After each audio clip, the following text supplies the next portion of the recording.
Salut à tous, j'espère que vous allez bien. Aujourd'hui je vous retrouve pour une nouvelle vidéo et une vidéo recette parce que ça fait longtemps que j'en ai pas fait. Donc aujourd'hui on va faire 3 recettes que je fais quasiment toutes les semaines qui sont à la fois simples, bonnes et pas très chères. Cette vidéo est en partenariat avec La Fourche, un magasin bio en ligne dont je vous parlerai plus tard. Pour l'instant on va commencer les recettes et on va commencer par une de mes recettes favorites, le pad thai, et je vais vous montrer ça tout de suite. Donc pour cette recette, vous aurez besoin de légumes, d'un mix de légumes que vous préférez. Moi j'utilise du coup dans ces pad thai un demi-oignon, une gousse d'ail et puis une carotte et un petit peu de brocoli. C'est mon mix préféré pour le pad thai en hiver. Vous pouvez prendre ce que vous voulez. Si vous voulez vraiment vous simplifier la tâche au complet, vous pouvez aussi prendre des mélanges de légumes congelés. Il y en a plusieurs qui existent exprès, donc ça peut être une option. Moi je vais le faire avec des légumes frais cette fois-ci. Ça m'arrive de le faire avec des légumes surgelés. Et puis ensuite pour les ingrédients principaux, c'est surtout des nouilles de riz. Vous pouvez aussi utiliser des nouilles de soba si vous n'êtes pas intolérant au gluten, mais les nouilles de soba c'est à base de sarrasin mais aussi de blé. Donc moi j'utilise des nouilles de riz demi-complets qui du coup sont vraiment sans gluten. Ensuite vous aurez besoin d'un tofu fumé, donc celui de votre choix, celui que vous préférez. Là j'en ai deux, je pense que je vais utiliser un des deux. Là il y a 100 g et 200 g, donc je sais pas, je pense que je vais utiliser uniquement celui-ci. Enfin, c'est celui que je préfère pour mettre dedans, mais vous pouvez aussi utiliser un tofu classique et puis le faire mariner, tout simplement. Là il y a un gros sachet, mais on va juste avoir besoin d'un tout petit peu de cacahuètes par-dessus. Donc voilà, c'est des cacahuètes, du coup de la marque La Fourche en vrac, je vous en parlerai tout à l'heure. Et puis pour la sauce, moi j'aime bien faire une vraie sauce à la cacahuète, c'est le principe du pad thai. Donc je vais utiliser du tamari, j'utilise le tamari avec moins de sel. Voilà, c'est celui que je préfère. Ensuite, du beurre de cacahuète du coup, un tout petit peu de sirop d'agave et puis un tout petit peu de gingembre. Vous pouvez utiliser du gingembre frais ou là moi j'ai du gingembre nu donc je vais utiliser ça. Voilà pour les ingrédients, c'est vraiment très simple, ça paraît beaucoup d'ingrédients mais vous n'allez pas utiliser beaucoup de tout. Première étape bien sûr, couper ça. Une fois qu'on a fini de pleurer à cause des oignons, on va pouvoir les mettre à cuire avec un fond d'huile vierge. Moi je les fais cuire dans un wok, vous pouvez les faire cuire dans n'importe quel poêle, mais ça c'est un peu fait exprès pour ce genre de repas. Donc voilà, vous les faites cuire avec un petit fond d'huile. Comme ça ils peuvent commencer de cuire puisque du coup le brocoli prend moins de temps que les oignons et les carottes, donc on va le rajouter un peu après. On peut continuer de le couper pendant que ça commence déjà à cuire, au moins ça nous avance un petit peu. Une fois que les oignons étaient caramélisés, j'ai rajouté les carottes, puis ensuite j'ai attendu encore un petit peu aussi que les carottes prennent, et puis j'ai rajouté les brocolis.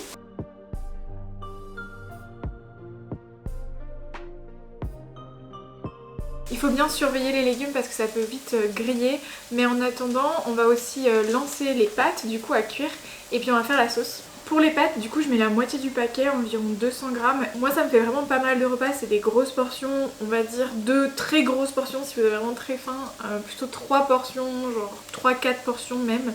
Après ça dépend aussi du coup du tofu que vous mettez, de la quantité de légumes que vous mettez. En fait comme il y a pas mal de légumes, ça fait assez... c'est assez dense, mais ça se réchauffe vraiment très facilement. Ça permet aussi de faire ce repas là pour une famille, mais aussi de pouvoir l'emporter au travail par exemple. Tous les repas que je vais vous montrer aujourd'hui, c'est vraiment des repas que je fais régulièrement aussi et que je réchauffe. Voilà du coup pour les pâtes, je vais les mettre à chauffer quand l'eau sera bouillante et puis je vais vous montrer la sauce et puis après il n'y aura plus qu'à tout combiner et voilà, vous aurez votre repas tout prêt. Pour la sauce c'est vraiment super facile, je fais ça à l'œil, j'avoue j'ai pas de vraie mesure. C'est-à-dire que pour cette recette là en général je fais une grosse cuillère de beurre de cacahuètes, 3 cuillères à soupe de tamari ou de sauce soja si vous avez de la sauce soja plutôt, si vous n'êtes pas intolérant au gluten, un petit peu de sirop d'agave. Alors là-dessus je mets pas vraiment une cuillère à soupe complète, je mets plutôt une petite cuillère on va dire. Vous pouvez utiliser n'importe quel sucrant que vous préférez. Et voilà, on mélange le tout avec une fourchette, c'est le mieux parce que du coup le beurre de cacahuète c'est quand même assez difficile à mélanger avec le reste. Voilà, une fois que vous avez une sauce bien homogène, bien mélangée, vous pouvez aussi rajouter un petit peu de gingembre si vous aimez ça. Voilà, c'est bien, j'en mets vraiment un tout petit peu. Oups, j'en mets normalement un tout petit peu. et voilà, on remélange et puis la sauce sera prête. Une fois que les pâtes sont prêtes, je rajoute le tofu, les pâtes, la sauce, je remélange tout ensemble. Et voilà, je sers avec quelques cacahuètes au-dessus et ça suffit. Entre deux recettes, j'avais envie de vous parler de La Fourche qui sponsorise cette vidéo. La Fourche, c'est un magasin bio en ligne. Honnêtement, au départ, je me suis posé la question de l'intérêt d'acheter dans un magasin bio en ligne plutôt que d'aller dans un magasin bio de proximité, on va dire, ou qui est dans le quartier. Et puis en fait, j'y ai réfléchi, je me suis rendu compte qu'il y avait pas mal d'avantages. Donc déjà, bien sûr, c'est l'accessibilité des produits. Donc j'ai vraiment cherché à vérifier les prix, s'ils étaient vraiment moins chers que dans les magasins bio, et voilà, je me suis un peu renseignée et j'ai vraiment constaté une grosse différence de prix. Les tagliatelles de riz bio complet sont à 4,95€ dans mon magasin bio. Là sur le site elles sont à 3,54€, donc il y a quasiment 1,50€ de différence. Et les lentilles en vrac, dans mon magasin bio à côté elles sont à 4,75€ le kilo, et là sur le site de La Fourche elles sont à 3,20€. Donc il y a l'accessibilité au niveau du prix, mais il y a aussi l'accessibilité, je me suis dit aussi pour les personnes qui n'ont pas de magasin bio de proximité, en tout cas proche de chez eux. Plusieurs d'entre vous m'ont parlé de ce problème là, et du coup là ça vous permet vraiment de pouvoir avoir accès à ça de partout. Et puis vous avez aussi un gain de temps assez phénoménal, et ça c'est vraiment génial quand on est très occupé. Voilà, donc j'y ai vu ces trois intérêts, je me suis dit que ça pouvait vous plaire par rapport à ça. Donc comment est-ce que ça fonctionne? Ça marche sous un principe d'adhésion. Normalement l'adhésion est à 59€, là avec le code Jeanne20 vous pouvez avoir 20€ de réduction, ce qui vous fait l'adhésion à 39€. Honnêtement ça va se rembourser très très vite. Moi sur une commande de 40€, j'ai eu 10€ de réduction, donc on peut considérer qu'en faisant 4 commandes comme ça, j'aurais remboursé mon adhésion. Bien sûr c'est compliqué de faire ses courses toutes les semaines comme ça parce que vous avez quand même un certain temps pour vous faire livrer, donc c'est pas pareil que d'aller dans le magasin et de récupérer les produits. Et du coup je me suis pas mal renseignée parce que je me posais des questions notamment sur les émissions de CO2, enfin sur l'impact que ça pouvait avoir environnementalement parlant si on livrait des colis à chacun, etc. En fait si vous livrez en point relais, ça a un impact plus faible parce que quand vous allez en magasin, il y a non seulement un transport de l'endroit de dépôt au magasin, puis ensuite en fait un transport entre chez vous et le magasin. Pour moi par exemple ça n'a pas un énorme impact puisque je peux y aller à pied ou en transport en commun, mais pour beaucoup en fait les magasins bio sont justement plus loin et donc nécessitent la voiture pour aller chercher et faire ses courses. Et donc dans pas mal de circonstances ça a un impact plus faible parce que vous enlevez au moins un des transports. Je trouve ça très bien pour les produits que j'achète en fait déjà secs et emballés. Il y en a quand même quelques-uns, notamment tout ce qui est en conserve, tout ce qui est en bocaux. Aussi ils ont une offre de vrac, donc ils vendent en gros et en vrac. De toute façon en ce moment on peut pas emmener nos bocaux ni nos sachets dans les magasins bio. Donc je vois pas trop la différence avec ça, dans tous les cas on va revenir avec un sachet papier. Vous avez aussi tout ce qui est cosmétique et là vous pouvez avoir des grosses réductions parce que ça peut coûter très vite très cher. Tout ce qui est shampoing, dentifrice, cosmétique, etc. bio. Et vraiment ils prennent en considération plein de choses, donc il n'y a aucun plastique dans les emballages. Tous les cartons qui emballent les produits sont en fait des cartons recyclés, de cartons qui récupèrent eux quand ils se font livrer certains produits, etc. Donc ils ont une machine exprès pour en faire des cartons recyclés qui peuvent aller autour de vos produits. Du coup il y a zéro plastique en effet. Il y a une partie de leur personnel qui est en réinsertion, enfin vous avez pas mal de projets qui sont assez intéressants, je vous laisse aller aussi les voir sur le site si ça vous intéresse de voir un peu plus leur démarche. En tout cas moi j'avais envie de tester pour voir et vraiment j'ai été conquise par le principe, je trouve vraiment ça facile et pratique. Bref, je vous laisse aller voir tout ça et je vous laisse avec les recettes. Ce soir je vais vous montrer une recette de pâtes super simple, une pâte à la sauce tomate en fait tout simplement, mais où c'est pas fait à partir d'une boîte de sauce tomate toute prête on va dire, on va la modifier un petit peu. Le principe c'est qu'on va tout faire dans la même casserole, ça fait beaucoup moins de vaisselle, ça fait beaucoup moins de temps aussi, enfin c'est assez simple, c'est vraiment la recette vraiment super facile et super basique mais qui est aussi assez réconfortante et vraiment bonne. Donc pour ça vous n'aurez pas besoin d'énormément de choses non plus, vous aurez besoin d'oignons, donc là il est déjà coupé. J'ai mis un demi-oignon on va dire d'un petit oignon ou sinon un quart d'un gros oignon. On va remettre aussi de l'ail, une gousse d'ail pressée. Et ensuite du coup la base pour la sauce tomate c'est des tomates concassées, une conserve comme ça, du coup ça fait 400 grammes à peu près. Et ensuite l'ingrédient principal, les pâtes. En fait dans cette recette il n'y a pas de protéines végétales en tant que telles, enfin il n'y a pas de légumineuses ou de tofu, voilà. Du coup j'utilise des pâtes de pois chiches. Donc 250 g de pâte de pois chiches, vous pouvez utiliser n'importe quelle pâte bien évidemment et changer la recette selon ce que vous préférez. Mais du coup comme ça permet en fait que la recette soit plus équilibrée.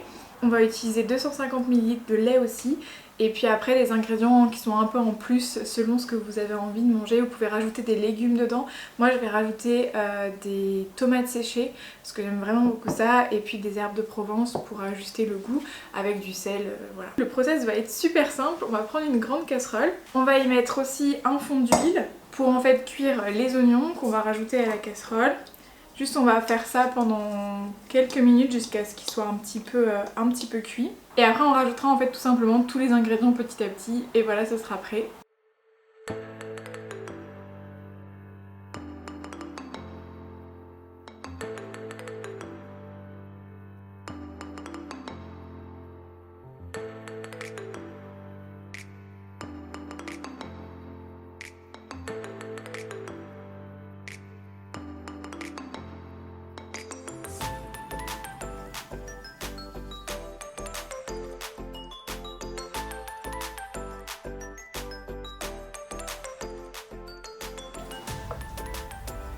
Je rajoute juste un petit peu de tomates séchées par-dessus parce que c'est beaucoup trop bon.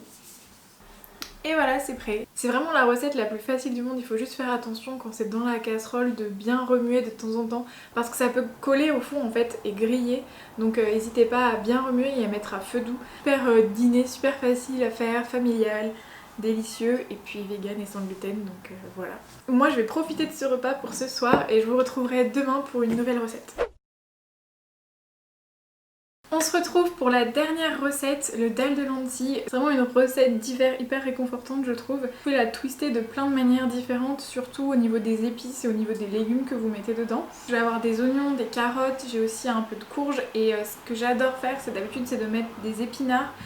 Vraiment dans le dalle de lentilles ça marche super bien et puis c'est ce qui est souvent fait aussi dans les restaurants indiens. Mais là en l'occurrence j'ai pas d'épinards donc je vais utiliser du choucal.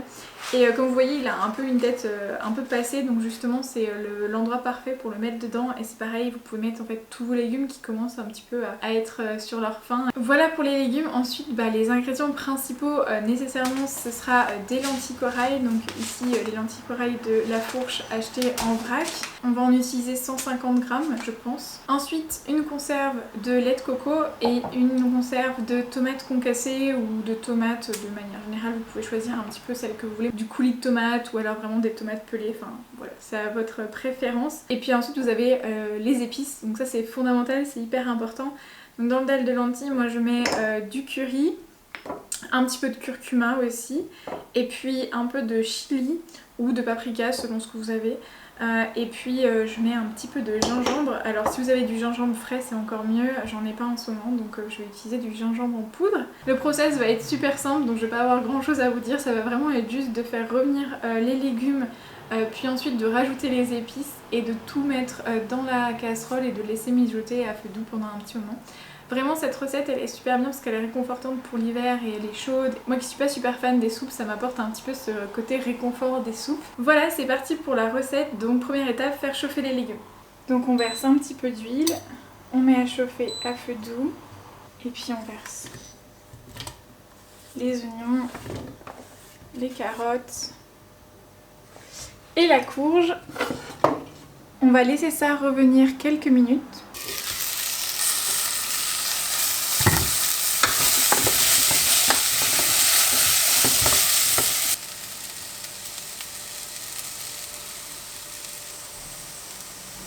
Je laisse vraiment quelques secondes les épices s'enrober.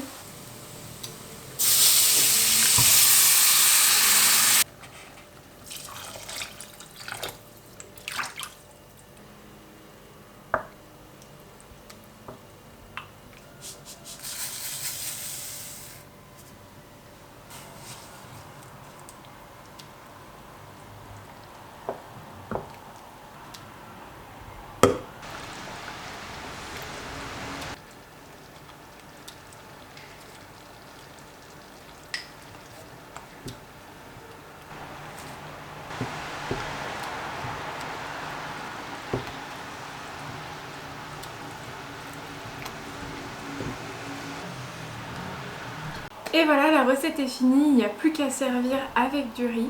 J'étais en train de faire le montage et je me suis rendu compte que j'avais pas terminé cette vidéo tout simplement. Donc j'espère qu'elle vous aura plu, que ces 3 recettes vous auront inspiré potentiellement. N'hésitez pas si vous les refaites à me taguer sur Instagram et à me dire ce que vous en avez pensé. En tout cas, je vous fais des gros bisous et je vous dis à bientôt pour une prochaine vidéo.